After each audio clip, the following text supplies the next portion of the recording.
अस्सलामुअलैकुम फ्रेंड्स, कैसे हैं आप। उम्मीद है अल्लाह के करम से खुशबाश होंगे। फ्रेंड्स, आज आपके सामने जो वीडियो लेकर आई हूँ वो है ब्लीच के बारे में।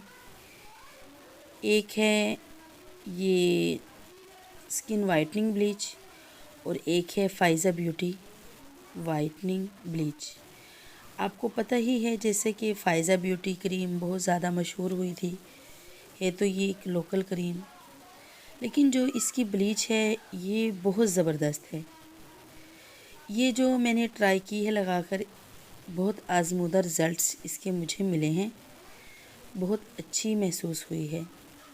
पहले ये जो वाइटनिंग ब्लीच थी इसकी बहुत ज़्यादा धूम थी, लेकिन अब फ़ाइज़ा का रिज़ल्ट बहुत ज़्यादा अच्छा है जो कि मैं आपके सामने लेकर आई हूँ। फ्रेंड्स, इसको बनाने का तरीका वही है जैसे कि क्रीम और उसमें पाउडर, आधा चम्मच इसमें दूध का डाल लें और उसको अच्छे तरीके से मिक्स करें। उसके बाद इसमें तकरीबन आधा चम्मच ही ये जो टाल्कम पाउडर होते हैं हम बच्चों को लगाते हैं, ये वाला डाल लें, आधा चम्मच डाल लें। इससे ये होता है कि जिन से बहनों की स्किन थोड़ी सेंसिटिव होती है, यानी कि क्रीम्स वगैरह हम यूज़ करते हैं उसकी वजह से सेंसिटिव हो जाती है, तो ये टाल्कम पाउडर और दूध डालने से ब्लीच जो है वो हमारे फेस पर काटती नहीं है। मतलब जलन या चुभन महसूस नहीं होती, बल्कि ठंडक फील होती है। मिक्स करके देखिए फ्रेंड अच्छे तरीके से, जैसे कि मैं आपको अपने हाथ पर अप्लाई करके दिखा रही हूँ। आपने सेम इसी तरह अपने फेस पर अप्लाई कर लेना है। ये मैंने अपने हाथ पर अप्लाई किया है।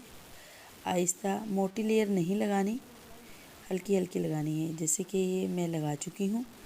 अब हम इसको 15 मिनट के लिए छोड़ेंगे। ये 15 मिनट के बाद धोने के बाद इसका रिज़ल्ट आपके सामने है। ये देखें, पहले जैसे कि मैंने ये ब्लीच अप्लाई की थी तो बहुत काला काला महसूस हो रहा था, लेकिन अब इसका रिज़ल्ट बहुत अच्छा आया है। मतलब मैं अपना ख़याल का इज़हार कर रही हूँ कि फ़ाइज़ा ब्लीच क्रीम जो है उसका रिज़ल्ट वाइटनिंग ब्लीच के मुकाबले में ज़्यादा अच्छे हैं। फ्रेंड्स, आप अप्लाई करके देखें।